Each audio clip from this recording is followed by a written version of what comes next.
Buenos días, queridos hermanos y hermanas. Estamos en nuestro retiro espiritual.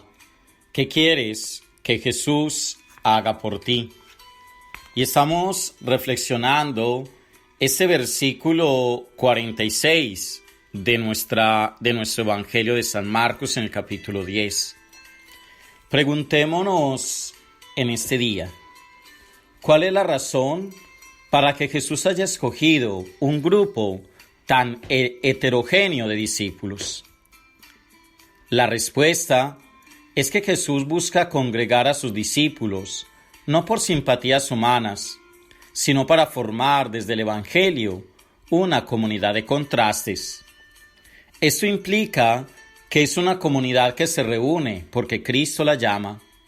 Esa comunidad solo podrá construirse desde la ascesis de la diversidad.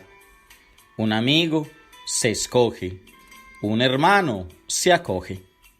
Por ello, uno de los signos hoy para ser un verdadero cristiano, para ser un auténtico discípulo, es la comunión.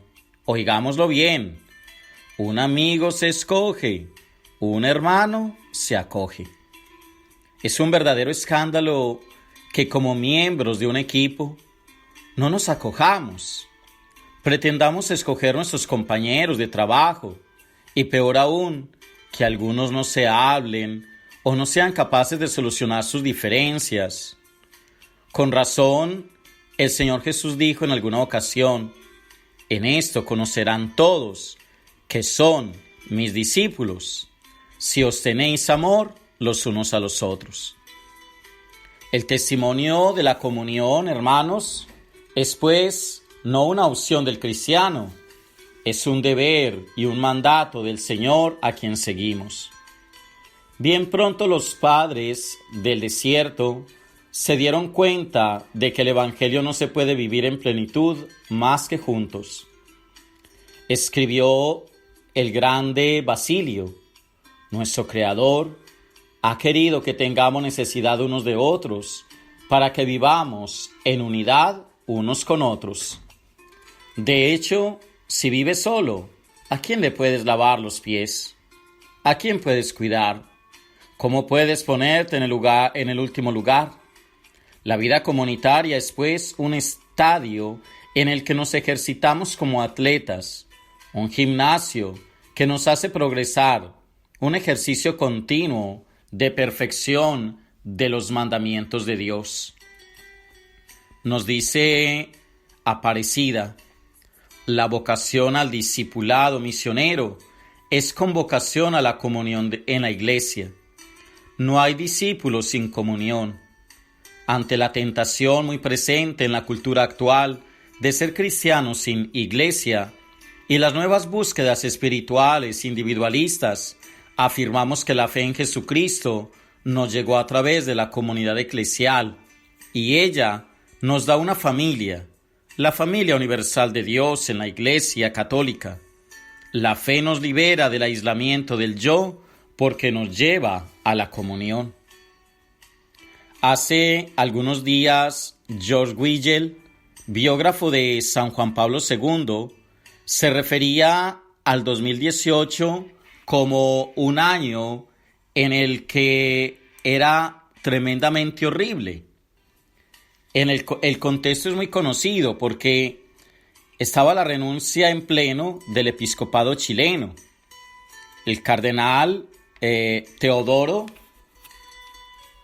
el informe del gran jurado de Pensilvania y el de Alemania, el terremoto originado por el testimonio del arzobispo Carlo María Vigano, las afrentas reacciones que se siguieron después, y estos antitestimonios y muchos otros, tal vez conocidos por nosotros en la iglesia nacional y local, se pueden convertir para muchos, incluso los sacerdotes, en ocasión para encontrar muchos y opuestos motivos para no permanecer en la iglesia.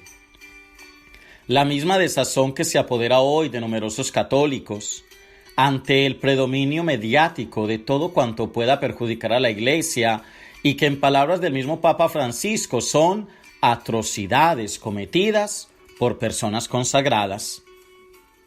Al respecto, quiero recordar algunos elementos que nos ofrecía el entonces sacerdote y teólogo católico, el Papa Joseph Ratzinger, en el año 1970, en una conferencia que él denominó ¿Por qué permanezco en la Iglesia? Y que en el momento actual pues sigue teniendo validez. Y en ese sentido, la conferencia de Ratzinger es un auténtico bálsamo para estos años difíciles que nos ha tocado vivir como Iglesia, porque aporta criterios de fe y de razón para la esperanza y la fidelidad en medio de la tormenta. Dice el cardenal, primero, que la situación actual de la Iglesia, que puede motivar a muchos a abandonarla. En nuestros días, queridos hermanos, estamos tentados de volver la espalda a la Iglesia.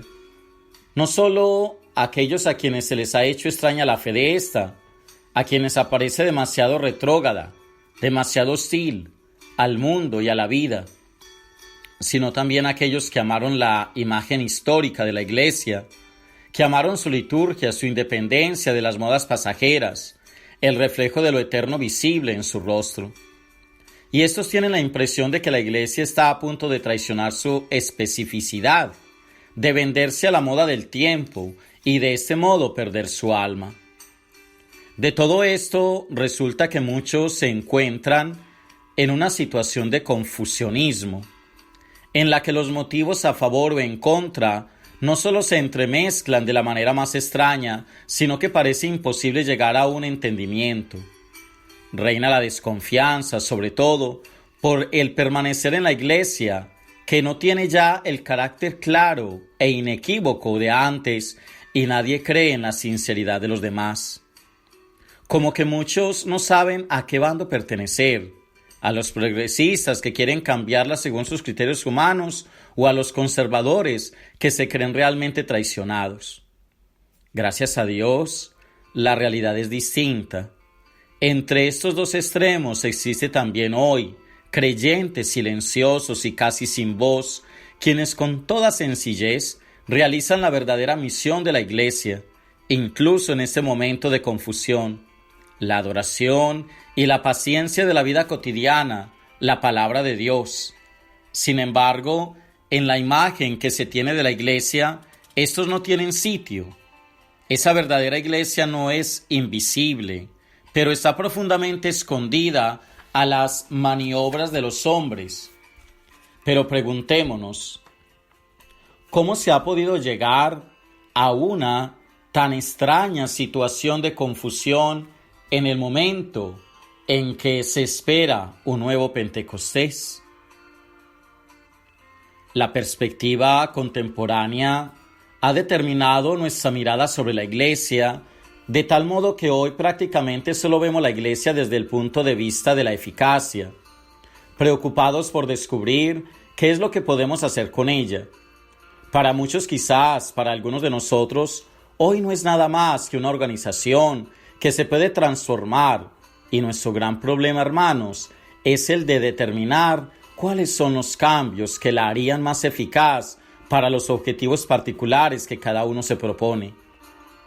Con ese concepto, la conversión personal pasa a un segundo plano y se nos olvida que el núcleo central de cualquier reforma en la Iglesia es un proceso espiritual totalmente cercano al cambio de vida y a la conversión tuya y mía, a la conversión personal. Hay una obsesión grande por las estructuras y como consecuencia de lo anterior, abandono el esfuerzo y el deseo de conversión. Se espera la salvación únicamente del cambio de los demás, de la transformación de las estructuras, de formas siempre nuevas de adaptación a los tiempos.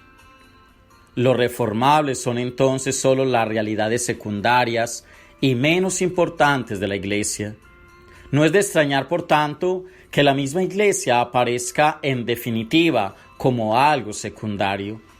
Para muchos, la Iglesia queda reducida a esa realidad institucional y la pregunta sobre la Iglesia se plantea en términos ya de organización. Cuando los católicos aceptan, incluso propagan la mayor parte del discurso anticatólico sobre el pasado de la Iglesia, siembran la semilla del abandono de la fe. La Iglesia, recordemos, siempre se vio a sí misma como el gran estandarte escatológico visible desde lejos que convocaba y reunía a los hombres. Según el Concilio Vaticano I, ella era el signo esperado por el profeta Isaías, la señal que incluso desde lejos todos podían reconocer y que a todos indicaba claramente el camino a recorrer. Con su maravillosa propagación, su eminente santidad, su fecundidad para todo lo bueno y su profunda estabilidad, ella representaba el verdadero milagro del cristianismo, la mejor prueba de su credibilidad ante la historia. Hoy, incluso desde dentro de la Iglesia, se traslada la idea de que es no una comunidad maravillosamente difundida, sino una asociación estancada. No ya una profunda santidad, sino un conjunto de debilidades humanas, una historia vergonzosa y humillante. Así, la Iglesia no aparece ya como el signo que invitaba a la fe, sino precisamente como el obstáculo principal para su aceptación.